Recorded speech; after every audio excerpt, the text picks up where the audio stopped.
Is Sheeraz versus Pacheco in the making? Let's talk right quick. Push the weight and now flex. The livest one in the six. With the runner, boy, you nigga, no question. You will run a motherfucker high stepping. Hey, you never had a big enough weapon. Motherfucker never learned your lesson. I'm a 88 pack nigga. I'm a 88 pack nigga. I mean, day walker, drink blood, fangs out, full moon, motherfucker, change like a hoe, nigga. I'm just a nigga from the hood trying to stack a little cheddar for the money. Drew Titan, Bronx on deck. Shout out to the mighty LDBC. I just want to do this quick video. I didn't do a post-fight thoughts on Pacheco versus, I can't say that brother's last name, Saldigo, Sundigo, Wendigo. I watched it. I fell asleep because it came on late. I woke up and caught the rest of it. Pacheco looked okay. Pacheco's 6'4" at the 168-pound division. Had reach. The gentleman that he fought, let me make sure I get his name correctly. His name was Kevin Lele Sadjo. All right. And that was his first loss, by the way. That was his first loss. From what I was watching, I think I fell asleep like around round 4. What I did notice, though, is that he was well scouted. Kevin was. When I mean well scouted, I mean he was well scouted. He scouted Pacheco. He knew what he had to do. He had great head movement to try and close the distance and rough him up on the inside. The thing was, Pacheco did what he's supposed to do, and he could fight on the inside a little bit. The issue I had with Kevin was that I would like to have seen him jab more to get on the inside. If you remember, well, a lot of y'all are young. Mike Tyson sometimes used to out jab his opponents, and I can't think of many guys that were not taller than him, but he would jab and get on the inside and just try and tear you up on the inside. Body shots, quick right hook to the body followed by uppercut. So he had the right game plan, obviously trying to close the distance, but I would like to see him jab to get on the inside. When I woke up and I replayed it, Pacheco got knocked down. I forgot what round it is. And then he came back and hurt Kevin later in the fight. I think like round 11 or 10. But they made it to the bell. And from what I've seen, because I watched the whole fight in its entirety, Pacheco won the fight. There was no controversy there, nothing. You know, Pacheco won the fight. Now, on to this topic. According to Ring, they want Hamza Sheeraz versus Diego Pacheco. Wow. In the WBO rankings, of course, Terrence is undisputed. You know, well, I don't care what they do when they take the belts. You know, WBC took their belt, and now I think Christian and Billy is the interim. Yeah, really good. Yeah, nice. All right, fine. So whatever. But in the WBO, Canelo's ranked number 1. I think they're lining him up to fight Bud in the rematch in September, I think. Number 2 is Hamza Sheeraz. Number 3 is Diego Pacheco. So according to Ring, they're looking to make that fight. Both of these guys are tall. I think they're the same height, 6'4". I didn't hear because I turned it off after it went to the cards because by then I already knew who won. Somebody told me that Pacheco called out Edgar Berlanga. Look, if Pacheco wants to do that just to say he did it, I guess fine. That's up to Edgar if he wants that fight. Don't know what Edgar's gonna do to get back in his saddle. We don't know. But I heard, you know, that he called out Berlanga. I mean, if you want to do that, fine. I think that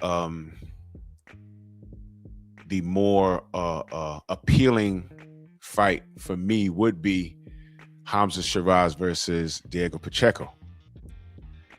But the thing is, does Does Pacheco's camp want a Sheeraz fight right now?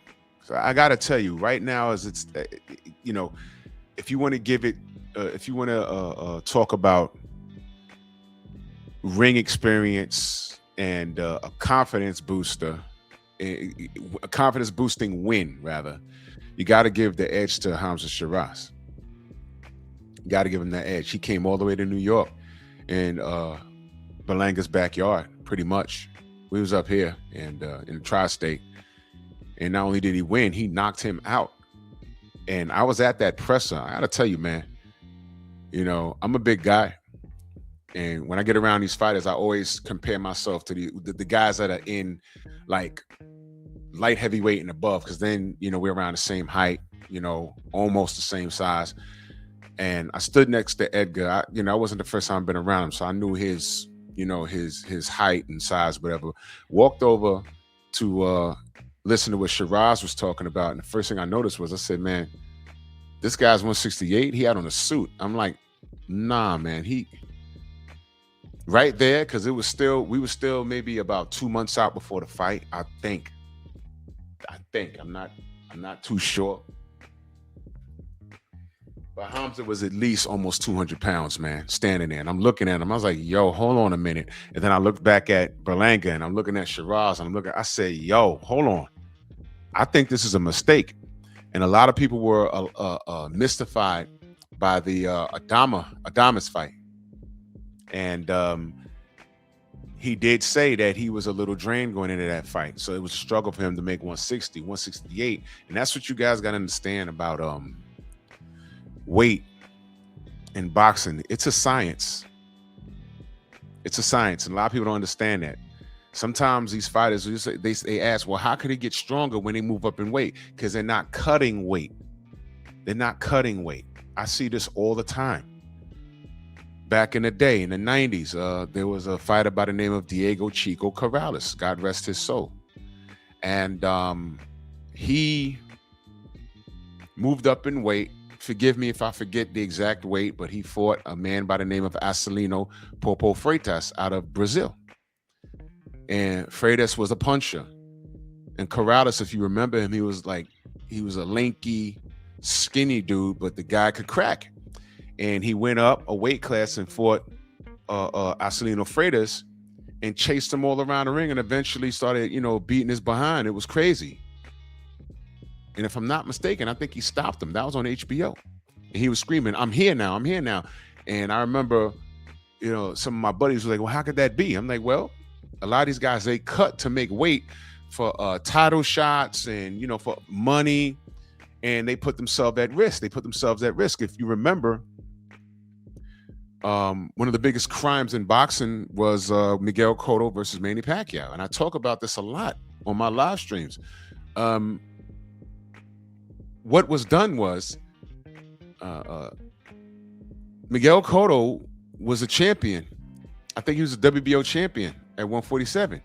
But Manny Pacquiao was the A side. And this is why I hate this A side, B side thing.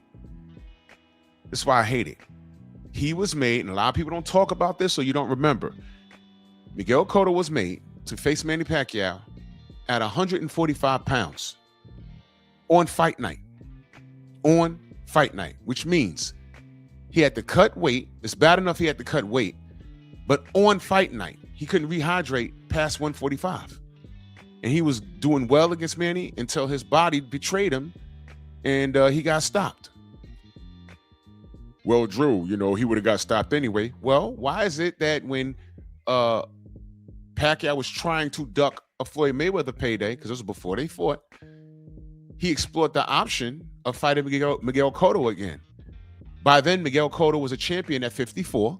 And he said, sure, I'll fight Manny, but I'm not draining again. He has to come up to 54. And then I had to listen to the Pacquiao fans talk about how Manny's not that big. And I said, well, look at the weights when he fought Antonio Margarito. He was damn sure close to 54 then. He was over 147 pounds. So what's going on?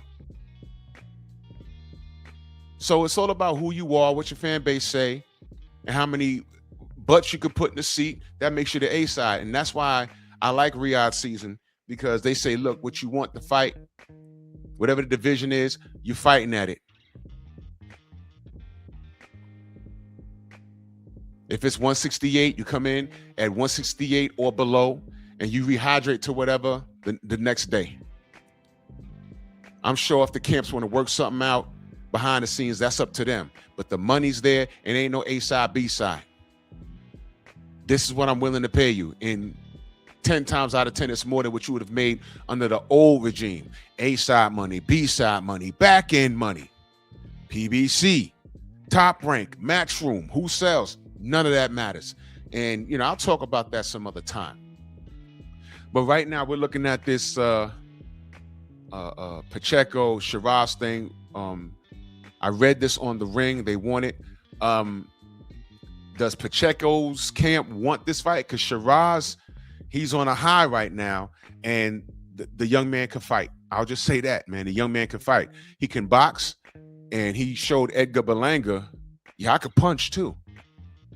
Now, Pacheco's game, but is he ready for this? I don't know how many guys, I have to look at his box record, how many guys that Pacheco has fought that was his height. See, this is where things get a little risky right here.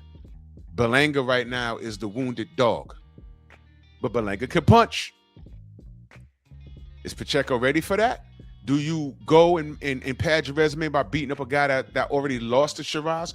Or do you go straight to Sheeraz, collect the check, and not try and pad your resume, but get a notable win and let the world know, hey, man, I'm here for this. That's entirely up to his group. It's entirely up to him. I like this fight. I would give the edge to Hamza Sheeraz right now. I think Pacheco has some growing to do as a boxer. No disrespect to him. I just think he has some growing to do. And he's young, and that's always great. But I need to let the fans know, just because a fight is celebrated does not mean that they are the complete and total package. It's okay to root for the guy because he speaks your language, he's from your country, he's your neighbor, you watched him growing up, he lived up the block, down the block, across the street, or you know his father, sisters, cousins, brothers, uncles, roommate, that's all fine. But you know what? You got to be realistic. Is Sheeraz a little too early for him? Well, due to the rankings and the WBO, no. Because Hamza is ranked number 2 and Pacheco's ranked number 3. So I guess it makes sense. But that's up to Team Pacheco, because I think Sheeraz's game, I think he could do anything. In his mind, he says, I can do anything at 68, even compete with Bud. And I'm going to tell you something else. At 6'4", and a puncher, this is also a dangerous fight for Bud. Sheeraz versus Bud. But I digress. Y'all let me know what y'all think, man. Bronx on deck.